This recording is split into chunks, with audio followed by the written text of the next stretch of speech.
มีไม่ถูกป่ะบ่มี ไอชื่อมาแล้วไงถามมึงซื้องูอยู่ว่าน่าจะบ่มีเพราะว่าใส่แต่ถ้วยกับบ้วงเนาะแล้วต้องเฮียนเลยต้องเฮียนแล้วบ่โหเพราะว่าบ่มีเงินแล้วบ่เฮียนแต่ว่าน้องอยากเฮียนอ้าวสิเอาเงินเดือนฮะ เงินเดือนเพจเอาไปยกมาก่อนรออีกเต็ม2 เดือนเอ้าไอรีมพาลูกชิ้นฮอนด็อกน้องดวงใจเป็นทานผู้ส้มแล้วอ้าวก่อนสิกินเฮ็ดแนวใดก่อนผู้ใดเบิ่งเฮาอยู่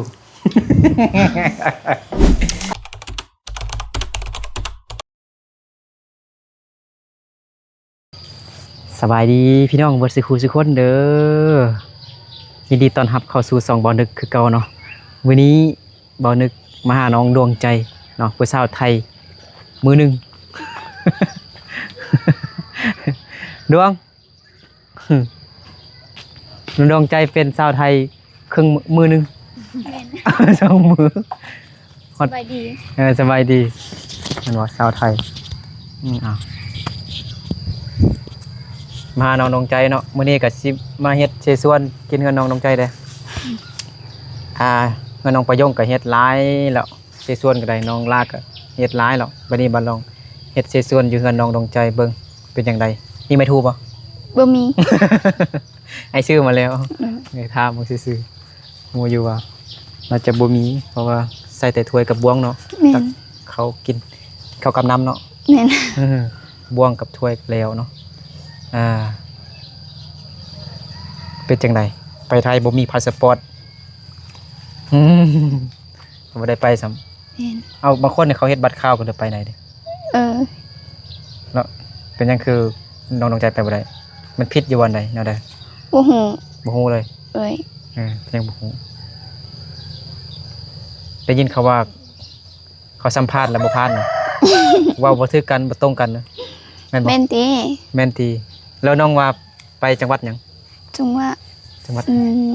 บ่ฮู้เลยเข้าเว้าซื่อเขาเว้าซื่อแล้วพ่อแม่น้องดวงใจแม่นเฮ็ดเวียก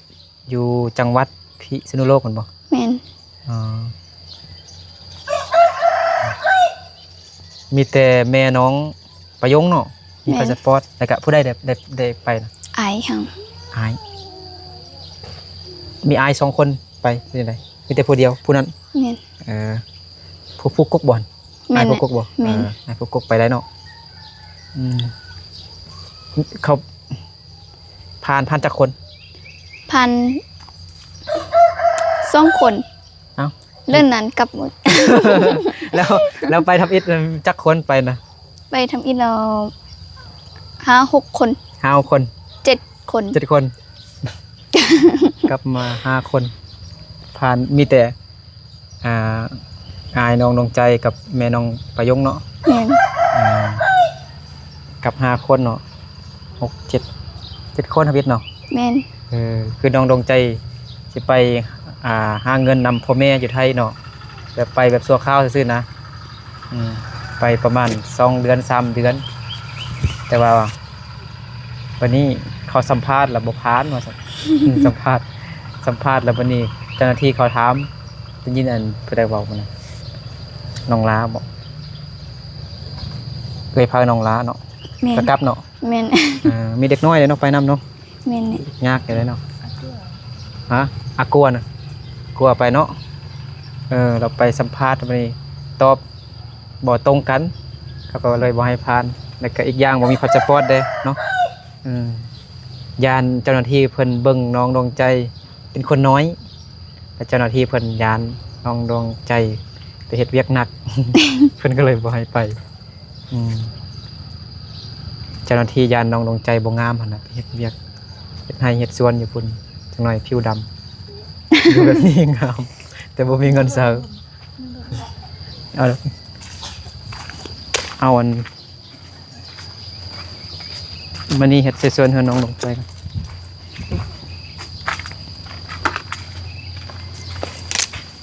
หมกอ้อยนี่กันพี่น้อง ให้มันเย็น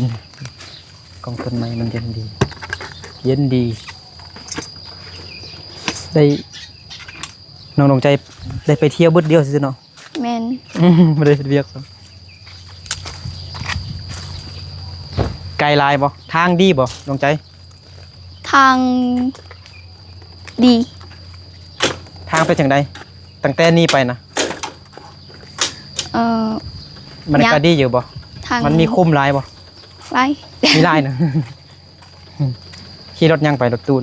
แม่น ตอนกลับเลยรถตู้ รถตู้คือกัน ตู้กันนะเออไปเนี่ยเอาขนมให้สาวน้อยก่อนไม่ทั่วก็ซื้อมาแล้วผักบงผักเจส่วน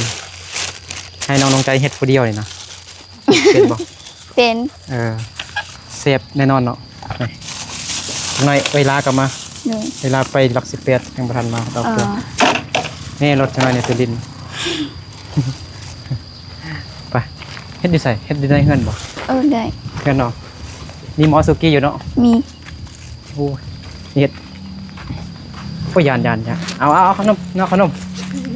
เอาบ่ต้องทายทางนี้เด้อบ่ต้องตรงป้าถึงนอนคือบ่คักเถอะฮะผู้สาวน้อยนอน ไม่เด็ดตีเราบนเนื้อมันเด็ดตีเรา โอเคเอา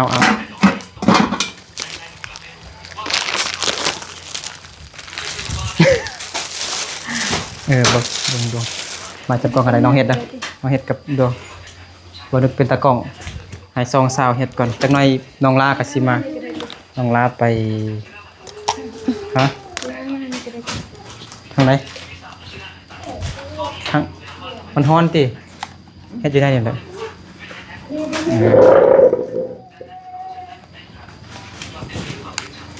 ให้คิดไว้ท่องไปไทยนำน้องดวงใจผมแม่นเนาะให้ตกไป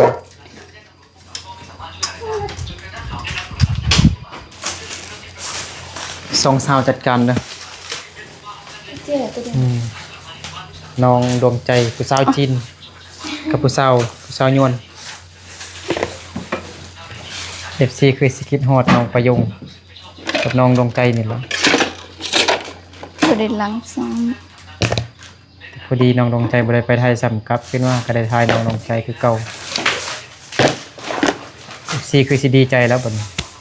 แต่น้องดวงใจเนี่ยโศกเซาเงางอยบ่ได้ไปหาเงิน บ่มีเงินซื้อเครื่อง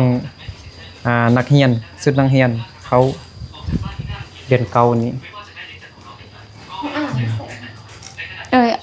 ประเด็นหลังแล้วเอาไป ฮะมันยังก็ ว่าสิไปซื้อสไลด์มาล้าง อันใด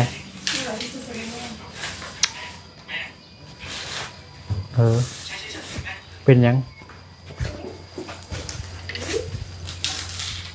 อ่างบ่ได้ล้างเห็นเลยเฮ้ยไปล้างอีกพุ่นก็ได้เอาน้ำธรรมดา โดย ล้างก็ได้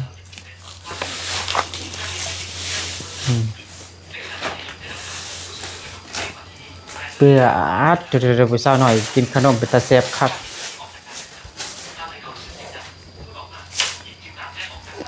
ดวงใจไปฮอดแต่ด้านลาวอ่ะ ดันไทย ด้านไทยเนี่ยอ๋อด้านลาวแต่พาน แมน ด้านไทยบ่พานซ้ แมน ำ คันมีแต่ด้านลาวเนี่ยคือสิพานอยู่เนาะ มิด แต่อันนี้มันมีสองด้านเลยปุ๊บไปด้านลาวก็จึงไปด้านไทยต่อคืออ้ายไปเวียดนามเหมือนกันมีด้านลาวแล้วก็ไปต่อเติมหน่อยนึงประมาณ1กิโลเมตรครับบ่ฮอดเลยประมาณ500กิโลเมตร500เมตรไปฮอดด้านเวียดนาม หลีบ่มีมีดมีแต่ ฮะอันใดก็ได้มีดย่างก็ได้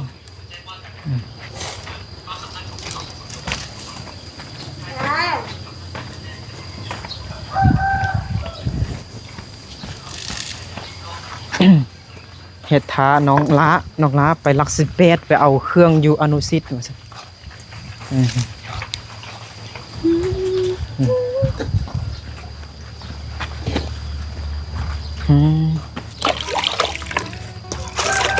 พ่อแม่สิมามื้อใด ฮะ พ่อแม่สิมามื้อใด บ่ฮู้แหละ ฮู้แล้วตอนกลับมาบ้านนี่ก็ได้โทรหาพ่อแม่บ่ให้บ่ บ่ให้ ลูกบ่ได้ไปหาแล้วเด้อ หลังบ่ ลูกกลับบ้านแล้วเห็นบ่ บ่ให้ ก็สิส่งเมื่อยเนาะ แม่น มาฮอดบ้านน่ะเสียความรู้สึกเบิดเนาะคิดว่าได้เห็นผู้บ่าวไทยได้เห็นน้องลงใจจะไปหาเงินเอาเงินมาเฮ็ดหยัง เงิน เฮ็ดเฮือน แม่น คือต้องเฮียนเด้ ต้องเรียนแล้วบ่ฮู้เพราะว่าบ่มีเงินแล้วบ่เรียนแต่ว่าน้องอยากเรียน อ้าวบ่เฮานุ่งเครื่องธรรมดาไปก็ได้เนาะบ่มีสุดเฮียนเนาะ ยังสุดเก่านะ สุดเก่านุ่งสุดเก่าว่าซั่นอาจจะกี้เป็นนักเฮียนกันนุ่งสุดเก่าบางทีก็ซื้อแต่ทรงตัวหนึงตอนเขาเฮียนประถมก่อนสุดเหนียวเลยหามือจึงซักเท่านึง แม่นคือกันแต่ว่าน้อ ตั้ ง งแต่วันจันทร์ฮอดวันศุกร์จึงซักบางทีเนี่ยมากินข้าวมันยังไงเสื้อทรงก็ยังเปื้อนเบิดแหละ นี่น้องยังบ่ซื้อกัน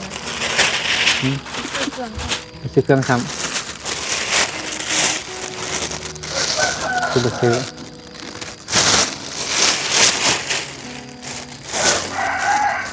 ฉะนั้นเช้าเอลี่กับจกกับปูค่ายทรงตัวเองเฮียนเลย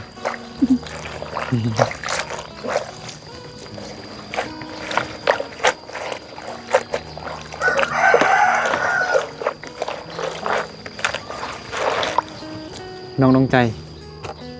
จักมือแล้วน้องบ่ได้กินสีส่วนฮอดเดือนแล้วบ่ ฮอลลาตีด้วยว่า มาติ บ่ กินอยู่ไสล่าสุด ล่าสุด กินอยู่ไส บ่จื้อ บ่ชื่อแล้วมันกินตั้งแต่มื้อนั้นน่ะน้ำเฮามื้อนั้นน่ะคือว่า ยังประโยคนึง บ่ต่อมาน้องได้กินบ่ซั่นน้องได้กินเฮือนผู้ใดเด้ น้องเพื่อนไปแย้งกับไปยงกับเวลาแล้วบ่จื้อแล้ว บ่ชื่อน้องไปยงเมื่อวานเมื่อก่อนนี่ไปยงกับตัวอ้ายเด้ ตัวนึงนี่ได้ก็ ตัวว่าสิกลับแล้วหาไอ้นึกใจค่ารถให้น้องเด้อไอ้นึกดีใจหมดเดี๋ยวอาจสิจ่ายค่ารถให้กลับมาคิดฮอดเด้ไปยงแชทมาว่าไอ้นึกกับเอลีสบายดีอยู่บ่ไอ้ตอบไปว่าไอ้นึกกับเอลีบ่สบายดีคิดฮอดน้องไปยงตั้งแต่น้องไปยงไปไอ้นึกกับเอลีกินข้าวบ่แซ่บนอนบ่หลับ น้องไปยงว่า ไอ้นึกเอาค่ารถให้น้องกลับตัวไอ้ สุดท้ายเรายอกซื่อๆว่าซั่นอ้ายเสียนั่นเสียความรู้สึกเบิด ดีใจหมดอ๋อตัวไปยงสิกลับแท้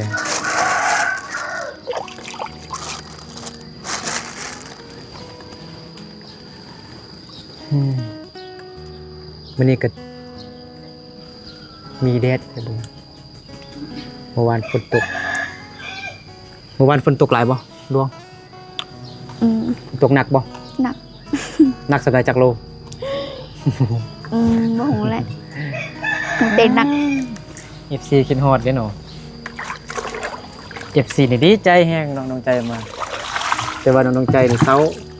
ได้เงิน ซื้อเครื่องนักเรียน ซื้อนักเรียนเข้าเรียนปีหน้านี่ให้น้องไปยงมาก่อนเด้อจึงสิเอาเงินเดือนให้ เงินเดือนเพจเอา ไปยงมาก่อนรออีกเต็ม2 เดือน เอ้าเดือนเก้านี่เนาะมาเนาะเดือนเก้าในเข้าเงียนแล้วเนาะวันที่1เดือนเก้าวันที่1บ่แต่วันที่20ปลายเดือน8เนาะเขาก็ไปจดรายชื่อเนาะแม่นบ่ แม่น เขียนบักคำห้องอะไรอย่างต่างๆไปเสนอชื่อเสนอชื่อนำครูอาจารย์ในวันที่20ปลายวันที่1เดือน9 เดือนกันยาแล้วก็เริ่มเข้าเรียนแล้ว เริ่มเรียนหนังสือแล้วน้องดวงใจกับน้องประยงก็ขึ้นไปม.5ถ้าน้องไปส่งได้กลับบ้านก็ดีเลยน้องไปส่งกับเขาม.4น้องดวงใจไปไทยมามื้อเดียว2 มื้องามกว่าเก่าเลยบ่งามขึ้นเรื่อยๆยิ่งโตยิ่งน่าฮักยิ่งงามเนาะบ่เนาะ บ่เนาะบ่แล้วก็มีเนาะอีกบ่เนาะ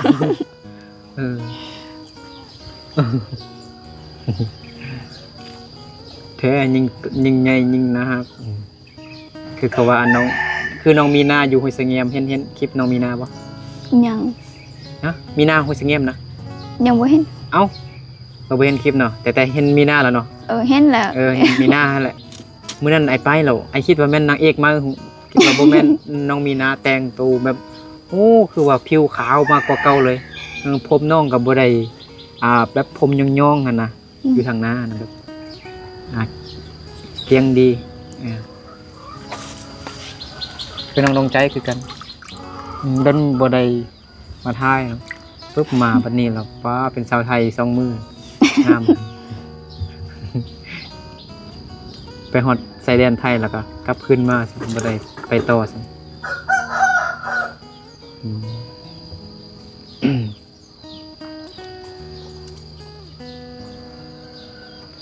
ไอลีนพาลูกชิ้นฮอนด็อกน้องดวงใจเป็นทานผู้ส้ม ต่างพักอะไรเรา เห็นแล้ว จากนั้นก็มีผู้สาวลาเด้ น้องลามบ่ทันมาคือเป็นจังได๋ขี่รถไปไทยเมื่อยบ่ เมื่อย คุมไล่เนาะ แม่น ตั้งแต่ปากลายไปทางดีบ่ ดี อยู่ตั้งแต่ปากลายเมืองปากลายนะฮู้บ่ ฮู้ มีครัว แม่น แล้วก็ใกล้ครัวไปดีบ่ ดี เขาแป้งแล้วเนาะ แต่ ปูยาง แต่ว่าปูหินปูยางบางบอนก็ดี แม่น บางบอนก็บ่ดีแม่นบ่ แม่น ดวงใจสิเว้าหยังบ่กิน เว้า สิเว้าคือไอ้นึกเว้านะว่าสิว่ามีบางบ่อนมันดีมันบ่ดีแม่นบ่ แม่น เมื่อที่สุดมันจุดใดอยู่บ่อนใดแต่นี่ไปฮอดอันไทยนะ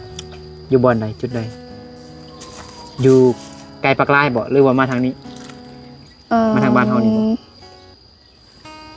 ทางน้ำยาบเด้เขาแป้งแล้วบ่ แม่ เขากำลังแปลง กำลังแป้งอยู่เขาทุ่มบ่ หยาบอ่ะหยาบ น้ำยาบกับกำลังแป้งอยู่มันทางโค้งกันเนาะ แม่น ปึ๊บโค้งไปโค้งมาไปถ่ายคลิปว่าน้ำยาบนะอยู่บนนั้นทางยากแต่รถจักรใส่ก็ธรรมดารถใหญ่นี่เมาเลยรถจักรใส่ไปไว้ทำไรกับบ่เมา อันเธอบ่เป็นแพทย์นั่นนี่ใส่แพทย์เต้าหู้ แผ่นเต้าหู้บ่เอาไว้ใส่มากินเดี๋ยวพุ่นติดวงแผ่น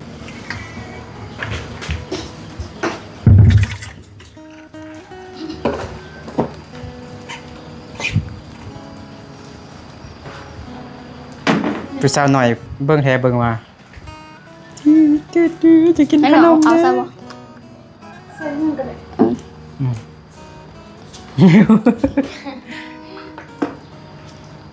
ตามใจน้องดวงใจ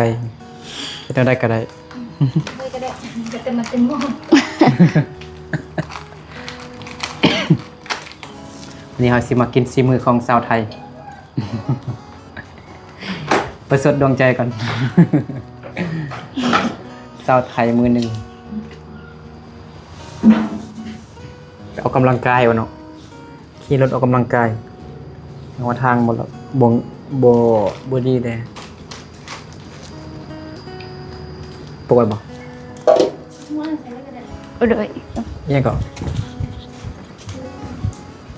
สเกอร์เป็นนัว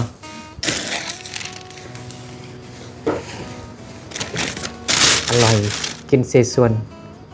เฮ็ด เฮ็ดอยู่เพื่อนน้องไปยกนี่เฮ็ดหลายแห่งน้องไปเย่งกับไปลงหาบ้างแล้วน้องลายังน้องลากับน้องดวงใจบัดนี้นางเอกบ้านคิวแคมเฮา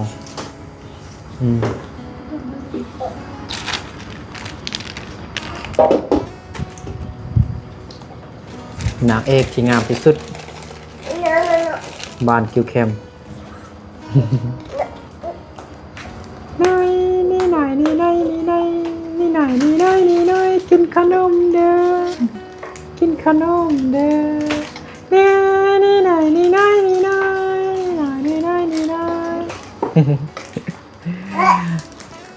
ไปพาน้องดวงใจลูกก็มีแต่ผู้หญิงเบิดเด้อยากเอาลูกผู้ชายผู้หนึงอีกว่าซั่นได้เมื่อกี้อนาคตดวงใจนี่จะเอาลูกผู้ชาย3 คนตึ้งหนึ่งอะดึงอ้าวให้ยังที่ที่ไอ้นะดึงยกมือจะไอ้เลยที่ที่ไอ้นี่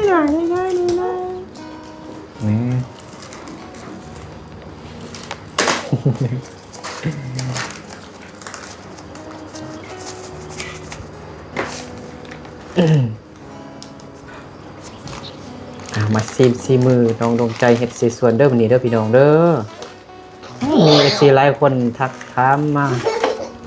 ไปถ่ายคลิปบ่ไปถ่ายผู้สาวบ่มื้อนี้ซีหลายคนทักมา2 มื้อแล้วไปลงคลิปเดี๋ยวพุ่นก็อายกับอีลี่ก็เฮ็ดแต่คลิปตลกอีลี่ก็ใครเล็กเด้อใครห้วย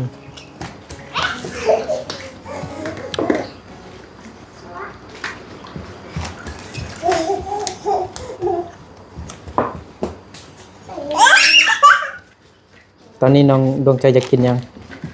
ที่สุด สิส่วนนี่ ที่สุดน้องดวงใจอยากกินที่ส่วนที่สุดกินทุกมื้อนี่เบื่อบ่หรือบ่เบื่อ เบื่อถ้าว่ากินทุกมื้อแล้วเบื่อ แต่เขาบ่ให้กินหลายโดนกินหลายบ่ดีบ่ดีมันบ่ดีคือกินผักนะกินผักมากินหลายซ้ำได้ก็ยิ่งดีก็คือแบบห่านสำเร็จรูปแบบนี้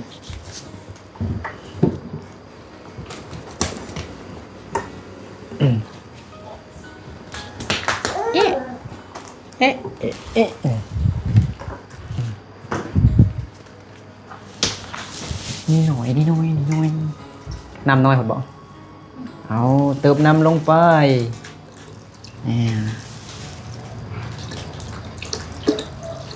ทานน้องลามก่อน ที่จะเล่าใช่ ใช่จังไดสบายดี มาคนเดียวเด้อผู้เบาเด้อ ปฏิเสธบอกอะไรบ่มีพอดีเฮ็ดแล้วเด้นี่สุกแล้วพอดีน้องลามมากินเลยเย้ น้องลามไปเอายัง พาได้เอาเครื่องบ่ ซักเฟย ไปนั่งผู้ใดก่อนไปลักสเปียร์นะไม่พาว่ะผู้ใดขับรถว้าน้องลาขับรถจักเป็นแล้ววันนี้ว้าเก่งเลยขับไปเรื่อยๆขับไปเรื่อยๆโค้งเลยพาลงเฮียวเลยเจ้าตอนแม่ครับ เอาเลยไปยิ่งไปลงเขาบ้างหรือเปล่า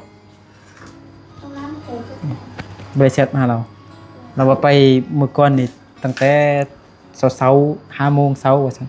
น่าจะไปแล้วติมือก่อนตอนเช้าที่เรากินอันนั้นนะกินส่วนนะไอฮะไอมาทำไมเราไอ้ท้องบ่เหมือนชิ้นน้อยอ่ะคือกินไม่ใหญ่เห็นบ่โอเคสิส่วนเฮาก็สุกเป็นที่เรียบร้อยแล้วเชิญรับประทานเลยผู้สาวน้อยกินได้บ่สบายดีบ่าวทองสบายดีเอาจะกินสิส่วนบ่ให้ก่อน นะ เดี๋ยวชั่วโมง กั จี มา เลยเหร แล้ว อพี่หยอ ดวงใจ ปุยชั่วโมงจีเลยเหรอ อยากลงบ่ที่เป็นยังบ่ต้องส่งยามน้ำบ่เอาบ่หมดแล้วบ่หมดแล้วบ่ว่าอันแกงนั่นหมดแล้วบ่เฮ็ดหมดแล้วนะยังอยู่บ่บ่ตักไว้ให้อันไอทองกับเมียนะ มันห้อยเตะ มันเคยแตกมัน มันเป็น หัวดิลดนะฮะสามสาวสุดท้ายเราสาวเกี่ยวแคมเรือเลย2 คนเลย น้องลากับน้องดวงใจน้องดวงใจก็เป็นผู้สาวไทยมือหนึ่ง เมน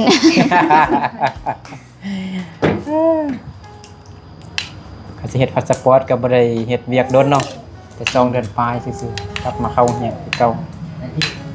เห็นบัตรขาวมันก็บ่ค่อยอันปานใด เมน เดี๋ยวนี้เขากวดเบิดแล้วคันบ่มีพาสปอร์ตนี่เจ้าหน้าที่เลาะกวดเบิดบ่อนเขาเฮ็ดเวียกเฮ็ดงานอยู่ไทย ดูเราจะตัดเส้นเหรอ เสียหน้าตาตา ยาว Đúng lòng đó. เริ่มเห็นเสส่วนแล้วก็คือว่า รู้สึกเจ็บท้องแล้วเพิ่น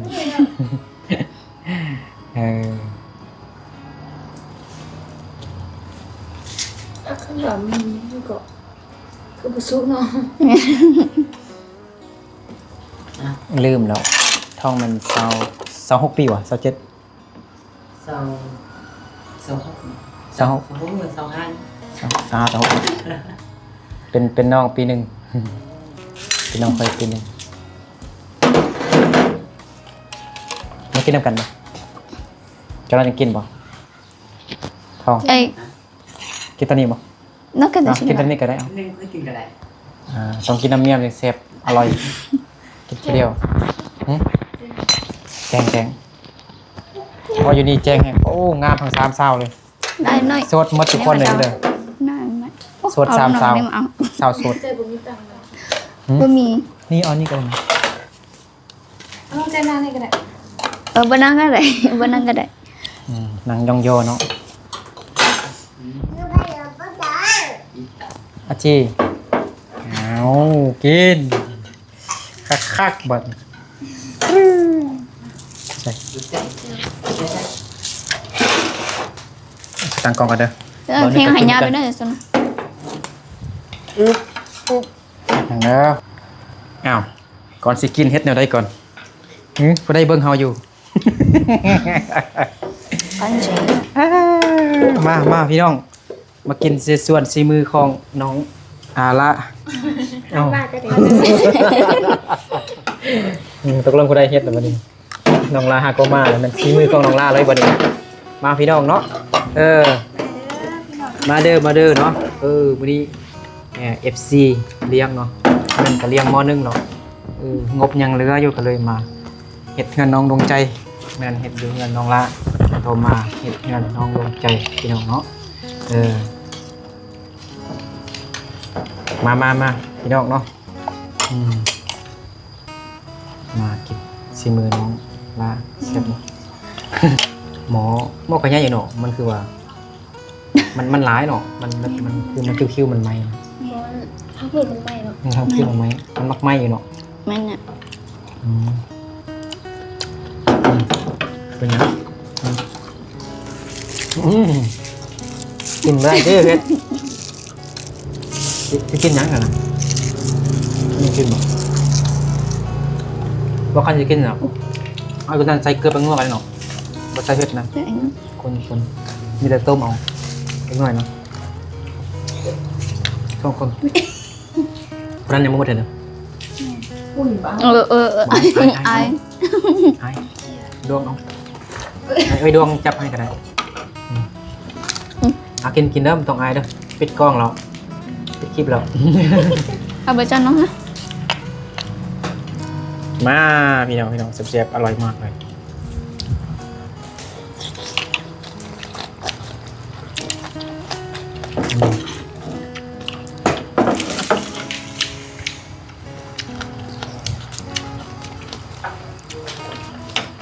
ผ็ดอยู่เนาะน้องนันยังใส่เผ็ดอีก เศร้ามัน เจียวเองอะไรมันสุดปวดท้องเลยเอาวันนี้บุญมีตีนไก่จังมีฮอนดอกปีกไก่เอาเพื่อนปีกไก่มาคิ้วกันนะนี่ มากินกัน ทำไมเราน้องเกม เราไม่น่าเกลียดค่ะ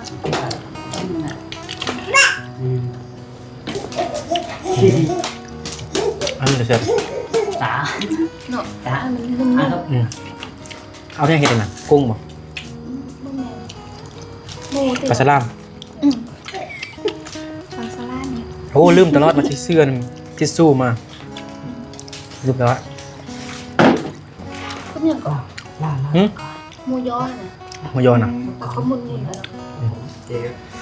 เอากินเอาปลาถูกอันนี้กินมาเลยเลยเริ่ม เผ็ดเหรอ เจ็บท้องเพราะมันจะตั้งแต่บานมา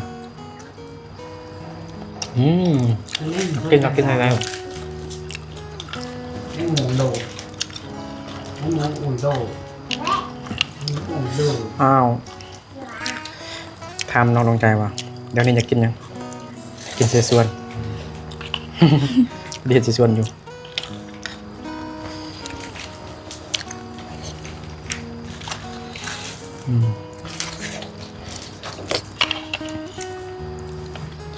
ก็เขาบริจ้างหรอวะ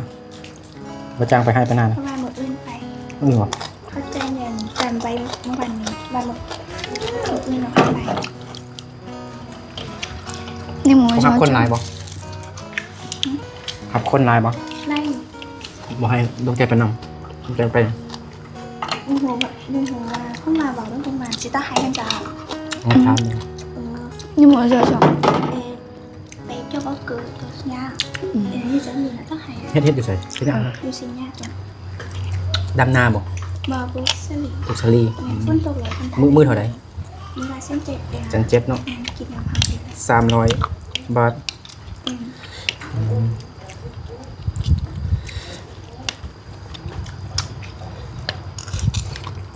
ที่สร้างเหมือนก่อนแล้วฝนโตแล้วเพิ่นบริกุ้งเนี่ยหนูคนนี้จังนะฝนห้าโตแล้วคนนั้น ก็ต้องปลูกเนาะดินแข็งแล้วคันตกฝนตกเนาะ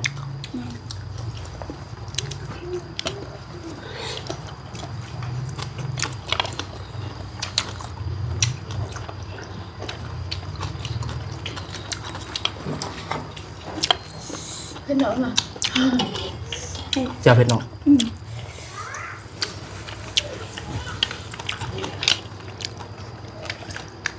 ตอนแรกคิดว่าน่าจะกินวันเด็ดตอนนี้บนน่าจะไม่หมดหรอกกินเดี๋ยวมันคอสเตอร์แต่วันนี้สิ เมื่อกี้อันมาเห็นน้องตรงใจให้อยู่เด้ไอ้ท่ามาเป็นยังน้องไม่ได้ไปไทยยัง คือซ่านไปเลยเนาะ ให้ เด็กคนด้านคน ให้อย่างนี้ ผ่านอีก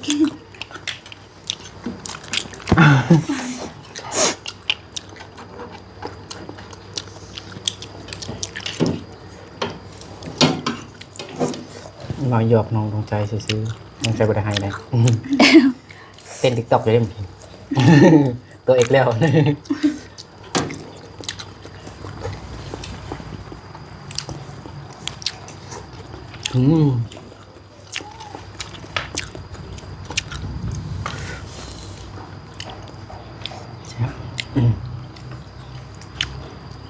ฮอนดอกปลาหมึกกระแซบ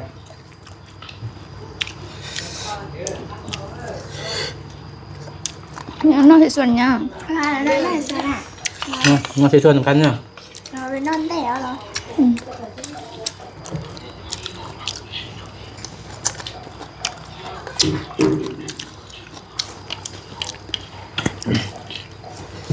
ทำอิดคิดว่า ไอ้ห้องไปนำดวงใจเด็กบ่แม่นเนาะ แมน ไอ้กกไปเนาะ แมน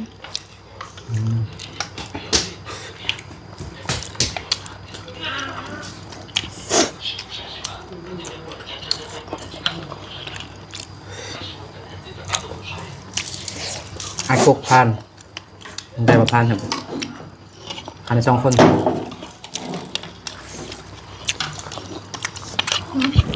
คลิปอันกักคลิปผมเป็นจังกินอีก พักผ่อนปากก่อนเผ็ดวะ ว่าให้เผ็ดแห้งน้องละทั้งเผ็ดทั้งแซ่บเนี่ยสาวน้อยกับญาติกันกินแล้วมื้อนี้เผ็ดบ่เผ็ดก็ยังกินได้เนาะเปิ้เก่งแท้ว้าวเอาลองเบิ่งเผ็ดได้โอ้ขนาดผู้ใหญ่กินก็ยังเผ็ดแล้วอันนี้ไม่เบื่ออีกนี่ดีใจโอ้ย สิยกใส่หัวลองได้ถึกตาได้เผ็ดได้หายเนาะอ้าวเนี่ยตรงใจเอากินเต็มที่เด้อน้องใจเด้อกินในใหญ่ๆคือหมูเด้อใหญ่คือน้องลาเด้อซาลีกิน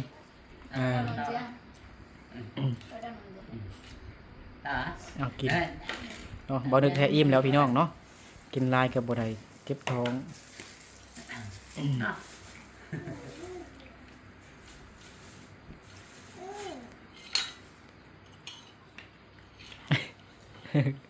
เฮ็ดหมอเอาเฮ็ดอยู่เฮือนน้องดวงใจครั้งแรกคือว่าเผ็ดเนาะ ประเทศอยู่เฮือนน้องลาน้องไปย่งจักกี่รอบก็บ่เผ็ด แล้วเขาเพิ่มรสชาติใหม่ กับโอ้น่าจะมันเป็นตัวเมาหรือว่าตัวเก่าบ่แจ่วมันนะเป็นน้ำแจ่วมันเผ็ดแห้งพี่น้องเนาะ โอ้กินได้เซย กินได้เฉยๆนึงเผ็ดแล้ว ผู้นั้นให้เหรอ นั่นผู้เอ้ยให้แล้วอ๋อผู้น้องกินสบายเอาเลยปาดเด้อผู้กลางนี่บ่เผ็ดเด้ โอ้คนนี้แล้วกินไม่กินใช่ เนาะนะกินหมดแล้วก็ให้เนาะเอาเดี๋ยวปิดคลิปไว้ก่อนเนาะน้องลากาสิไปเฮือนเหรอสิไปตากเครื่องให้เอื้อยเนาะครับขอบคุณ FC ที่เลี้ยงเสส่วนมื้อนี้เด้อขอบใจขอบใจอายแต่เพิ่นบ่ให้ออกซื้อขอบใจอายสิว่าเจ้าของบริษัทเจ้านำบาดาลเนาะ 2 หม้อแล้วหม้อหนึงมันเงินน้องลามื้อนั้นเนาะหม้อที่2นี่เนาะขอบใจขอบคุณเด้อขอให้อายเพิ่นจงอยู่ดีมีแรงสุขภาพเข้มแข็งแข็งแรงเนาะหาเงินหาคำก็ขอให้ร่ำให้รวยขอให้ได้แฟนงามๆโอเคเอาสำหรับคลิปนี้น้องดวงใจน้องละซาวลีบ่นึกขอลาพ่อแม่พี่น้องบ่สุขคนไปก่อนเราเจอกันในคลิปต่อไปเด้อสบายดีบ๊ายบาย See you again tomorrow